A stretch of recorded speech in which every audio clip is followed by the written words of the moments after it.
Welcome to another edition of Politics Done Right. I'm honored to be with Kathy Lewis, the Democrat for Florida Senate District 20 candidate. I read quite a bit about you. First of all, welcome to Politics Done Right. Thank you very much for having me. Happy to be here. Well, look, Ms. Lewis, I read about you on the Daily Kos. There was an article when I read about you, I said, my God, this is an activist. This is somebody who is close to the people. I need to have her on this show because this is what people who are going into Congress should look like, should have done to represent those of us in the regular communities, in the grassroots elsewhere. Tell me a little bit about yourself.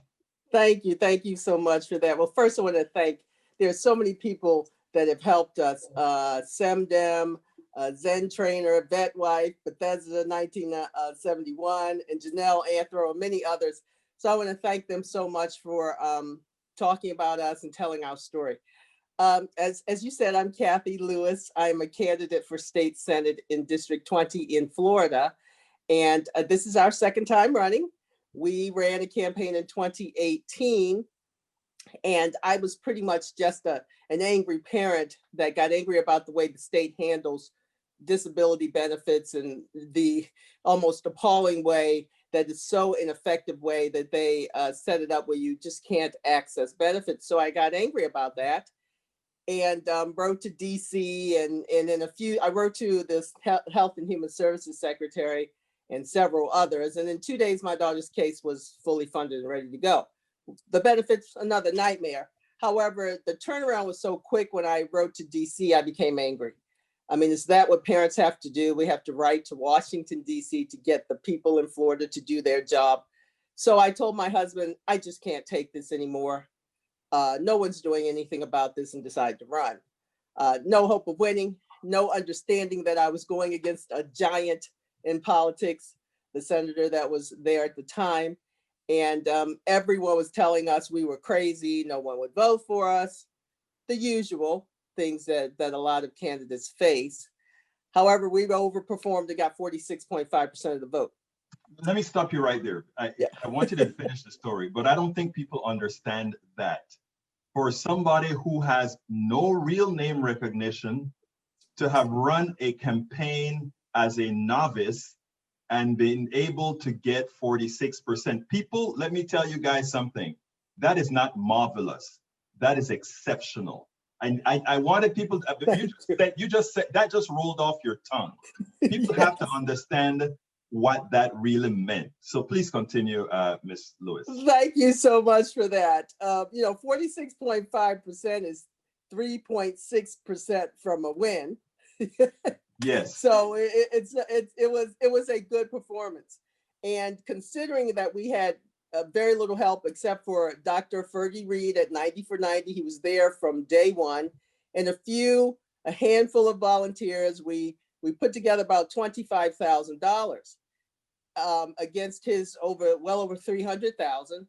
So we were out, fundraised 12 to 1. And we did that sort of performance. It was astonishing. You're right, Egberto, astonishing. So anyway, he has resigned, that senator, back at the end of May, and we decided to run again. I mean, we had to because of the performance of last time. But a little bit more about me is when I was told and faced all this sort of stop, Kathy, you can't do this, as a lot of us face. I realized that people really didn't know me. I'm from Baltimore, and Baltimore is a beautiful city, but I grew up in one of the worst places in the country, an unwinnable place, surrounded by poverty, gun violence, drug use. I mean, unwinnable at every turn. My mother was shot with a stray bullet. My cousin's 4-year-old daughter was shot in the head with a stray bullet. I mean, it was an active shooter almost every day of my childhood and young adult life. And so facing unwinnable situations and being told you can't do it is a very natural circumstance to find myself in. So running in this seat and hearing people say that, all it did, it was very familiar, and all it did was encourage me and inspire me to keep going, because that's what I'm accustomed to, being told I can't. do this for whatever reason. So that didn't bother me. I didn't care about that. And, as I said, I wasn't thinking about winning. But because we did so well last time, and this seat is a special election, as I said, it's an open seat, although we've been drinking from a fire hydrant because it started at June 1st. So thank goodness we had run a campaign before, because we have some experience. And so now we're up and running and happy to go. I scratched and clawed my way out of the hood, if you will, to Johns Hopkins. My husband, I've been married for 28 years, as a surgeon. My husband has a bachelor's, a master's, an MD, a PhD, and an MBA. The four degrees from Johns Hopkins and the other one from St. Leo University. And our oldest daughter graduated from Johns Hopkins. So we have this sort of weird legacy in our family with Johns Hopkins. And as you can see, we value education, which is very important, and which is pretty much what propelled my life forward. And then we have a younger daughter that has a disability who also graduated from University of South Florida from the Learning Academy. Our daughter is on the autism spectrum. So, I face, growing up in poverty, it really leaves you with a particular set of skills. Once you sort of escape that, you have this sort of belief that you can do things, things that are difficult. And having a child with a disability and dealing with the state as in that regard is extremely difficult for parents. And I feel like there isn't anyone really doing anything about this. So we will. Of course, there are other issues. We have COVID-19. That's the number one thing. We have to have protections for everyone. But once we get that sort of handled, we have to start looking back at the other challenges: equal rights, criminal justice, the environment, teacher salaries, things like that. So those are priorities for us. Now, I wanted you to tell your story for one specific reason, and I'm going to go further into the campaign, etc. You are the prototype. Your family is the prototype for what America has told many of us. You've grown up in poverty, and you've risen. You've not lifted yourself up by your bootstrap. I just learned that that's not a real phrase. That phrase is that was to say no one can lift themselves up solely by a bootstrap. But there were environments that use all your better abilities to grow up. When I say grow up, I mean to move up in life. You did all that was necessary to do so, more so than the candidate you're running against. You did your part. Yes. In doing so, you also did your part in saying you wanted to give back by running for this state Senate seat. That's correct. That is what the Democratic Party and supposedly all parties are asking people to do.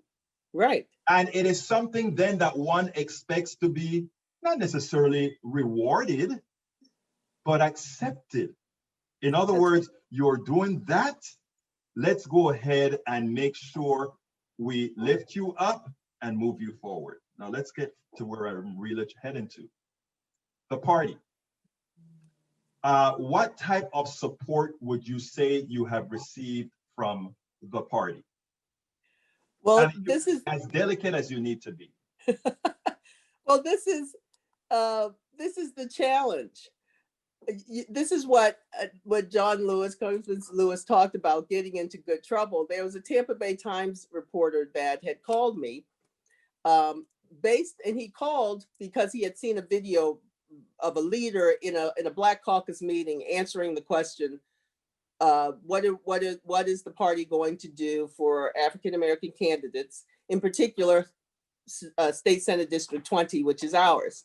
And this person had some trouble answering the question, was sort of twisting themselves and not to outright say no, but it was Facebook Live. Someone got it, a reporter. It sort of was on Twitter for several days.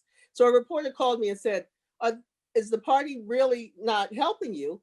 And my response was no. That is pretty much all I said. And that sort of created a storm, if you will, on good and bad ones. Okay. Right. The people, from that story, I received scores of volunteers, thousands of dollars, right? A small segment of leaders in the party did not like me answering the question honestly. And that reporter looked at my opponent's Record. money he received, maybe about $10,000, and we received zero. I mean, it's in the record that nothing was happening. And as you know, and when I say people weren't helping us, the party, some people like to question me about that. I'm part of the party and I'm helping you. Well, if you're helping me, I'm not talking about you.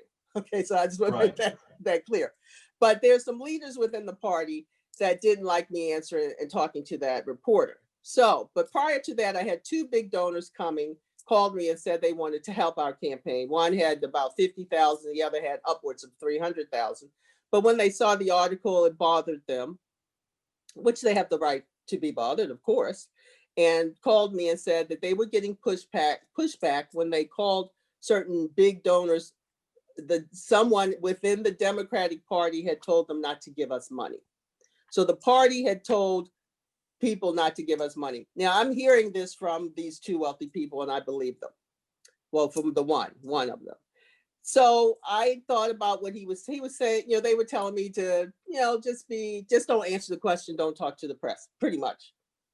And I said, okay, thank you very much. I hung up and then I was trying to get myself together so I could respond with some civility. And I called them back in a few minutes and I said, thank you very much, but I'm not going to accept your money because I am not going to be told what to say. Stop right there, please, my friend.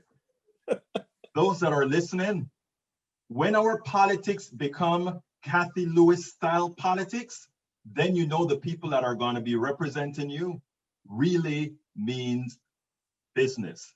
Really mean business. Because I tell you, most people running, if they know there's a $300,000 check here for simply keeping your mouth shut, they may take it. And at that point, and forgive the word, but I think it is the best that we use it appropriately. At that point, you are prostituting yourself. And I think we have to be frank with the terminologies that we use. Please proceed, Ms. Lewis. Well, that's one of the more not so nice pieces of politics. Now that I got to see sort of how the sausage is made, if you will. And I think we ought to be making nice organic meals for everyone. Politics should be run that way. But I got to see it and I thought about, well, what is sort of there's this pressure to do what the powerful or those that are making decisions, they want you to do what they want you to do and behave in a particular way. Well, I'm here for the people. Truly. I mean, I have a life. I'm running because I was an angry parent. I don't have any need to have my ego fed in this way. This is not why I'm here. There's some other force, if you will, driving this because it's extremely difficult. And then you have to really be centered in yourself, which I go back to growing up in poverty. That's why I could say no to lots of money. Those things are, too many people have died for me to give me the right to speak. I was simply telling the truth. This particular section of the party was not helping me. That's all I said. The reporter wanted blood. I wasn't willing to get in any fight with the party over this. I simply answered the question. And what someone had told me was, what we need in politicians are this: people to be honest, right? People to stand up when they see things that are wrong, speak out against it, and to maintain your moral character for as long as you possibly can. Well, that for you long as you possibly can doesn't jive with me because I'm not compromising it, not for money, not to win an election. If we win, great. If we lose, great, because I am not basing it on money from someone who's trying to tell me what to say. And you I know, just can't, I couldn't do it. I just Miss couldn't. Miss Lewis, let me tell you, and I'm gonna name you, State Senator Lewis. I mean, I'm gonna name you. Let me say this, okay? First of all, you're correct. This isn't about attacking a party. This isn't about doing anything because parties. First of all, the party is not a monolith. The party is segmented into precincts, districts, all these different party animals that are around. So this is not about this. What this is, however, what I want your testimony to be is so that people in the party all over the darn country see that, in fact, there are many people, many progressives like yourself will be running. And what we want out of these folks is to understand that, there won't be compromises as far as, well, I'm going to go with just the moneyed interest. By the way, the money do have interests as well. And they are Americans as well. Of course. And their interests must be heard, just like the interests of the poor, just like the interests of the middle class. But no one in a democracy should have the preponderance of power in what we are calling one person, one vote. Would you agree? Absolutely. And that is what many of us as candidates and those who ultimately become legislators are faced with probably daily. You have to be clear about who you are and what you are doing. And you have to be willing to sacrifice whatever you think you have to do the right thing, which is often the most difficult thing for anyone to do. The right thing is to maintain your voice and stay focused on why you are running. They, meaning a few people, will use, well, you can't win if you keep behaving this way, or you can't do this if you do this or that. But I already know who I am. And it's just not for sale. Not to worry. They told Barney that in New York. They also told, I don't recall the name of the senator out of Tennessee who won as well. They've been saying that sort of thing for a long time. As long as, like I said, as long as people are running on what they believe in my case, I'm a very progressive guy. I really attempt to push progressive candidates, but one of the other things I will always push is those who were aggrieved in some way. And I think that is imperative, that if we're going to have a democracy, everybody has to have a voice. Now, that said, a quick question: what's the demographics of 20?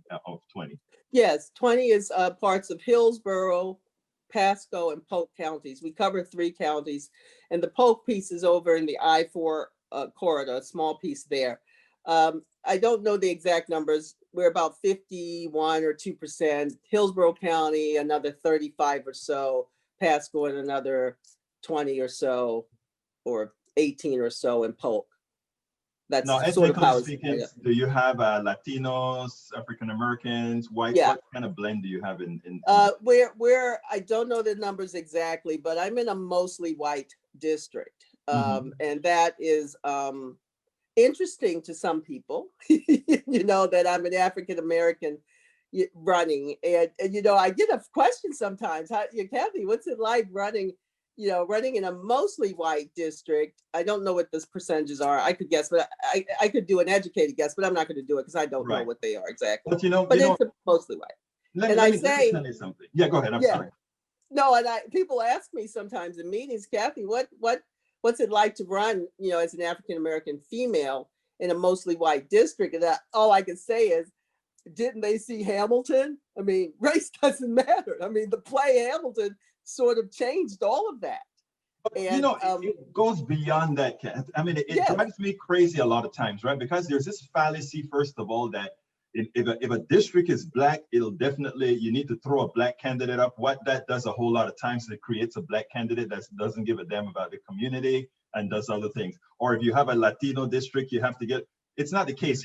I'm in Texas, by the way. And here in Texas, we have a Latino district that has been represented by a white guy for a long time. And you know what that white guy did for that community? He was of the community. He made sure and took care of the community. I won't name the district because there's no need to do that, where it is where it's a particular African American district. And that the truth of the matter is that district isn't well served. I mean, so and the other thing, the other belief is that, oh, well, you know, if you're in a white district, will they vote for a black person? I remember a guy named Obama, or remember, Yes. and also, do you remember do you remember in Seattle, it was who was Yes. there? Of course, and it is, the fallacy is that somehow white people won't vote for black candidates if they have an opposing white candidate, as opposed to saying you are intelligent enough to make the case to people, not white people or black people, but to the interest of people. Correct. And the question is, I think we do ourselves as a party as well a disservice by trying to rig election based on, look, I do believe in identity politics, and I won't go into that, that's a different subject. Yeah, sure. Okay, but that said, it is important that we have people represented that are capable of, and what's the word? Not only capable, but that are right for that particular district. And you say, and simply willing to run. right. No one had run against my opponent for nearly a decade.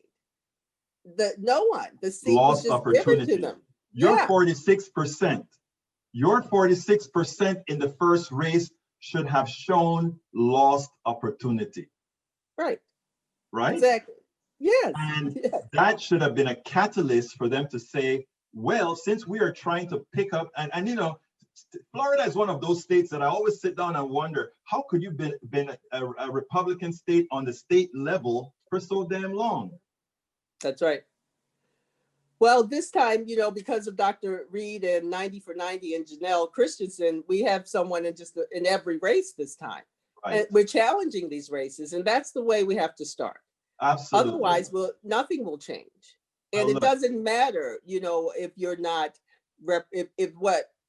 if you're not, so in my instance, it's a mostly white district. Why does it matter that I'm an African American? It doesn't, and I don't believe it matters to the voters. It's the small segment of the leadership that thinks falsely that if I'm not in a what they somewhat call a minority access district, that I shouldn't run in this seat because I'm considered as an unwinnable or an unattractive candidate.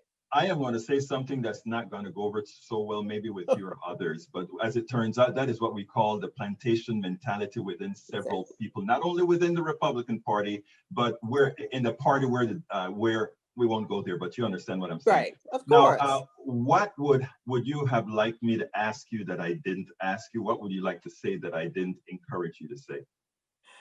Well, I wanted to talk a little bit more about the bootstraps. When people say to me, Kathy, you pulled yourself up by the bootstraps, and that's saying, you know, you have to have boots. And we didn't have boots to begin with. So, and a lot of people don't. So there are no boots to pull ourselves up by. We have to stay strong in who you are and believe. And one of the things that I want to do about poverty, because that's my other priority, as I come from poverty, and I'm not wealthy by no means, but my life is very different now. Poverty is something you never forget. It stays in your mind all the time. It's part of who I am. And one of the things that I want to work on in our district is what is called a universal basic income for people living at or below the poverty level. And that means that we simply give them $300 to $500 a month. Give, not all this paperwork, not all this qualifying, give. And what happens is, studies have been shown, school performance goes up, arrests go down, ER visits go down. The people generally go back to school, and in 3 to 5 years, they're off the program. We have to start seriously looking at poverty. About 46% of the people in the state of Florida live at the poverty level or below. COVID-19 probably has moved that number for people who weren't expecting to find themselves there. Poverty is man-made, low wages and oppression and other things are perpetuating it. And it is now time in a society like ours to eliminate it. And that's one of the things I like to always mention if I don't get a chance to. Kathy Lewis, Democrat for Florida Senate District 20. In the next 22 days, we'll be calling her State Senator-elect Kathy Lewis. Thank you for so having much. been on Politics Done Right. Thank you so much. We spend a lot of time deconstructing the news, trying to parse it into a form that everybody can understand. We try to find those little nitpicks where it flies above the fray, etc.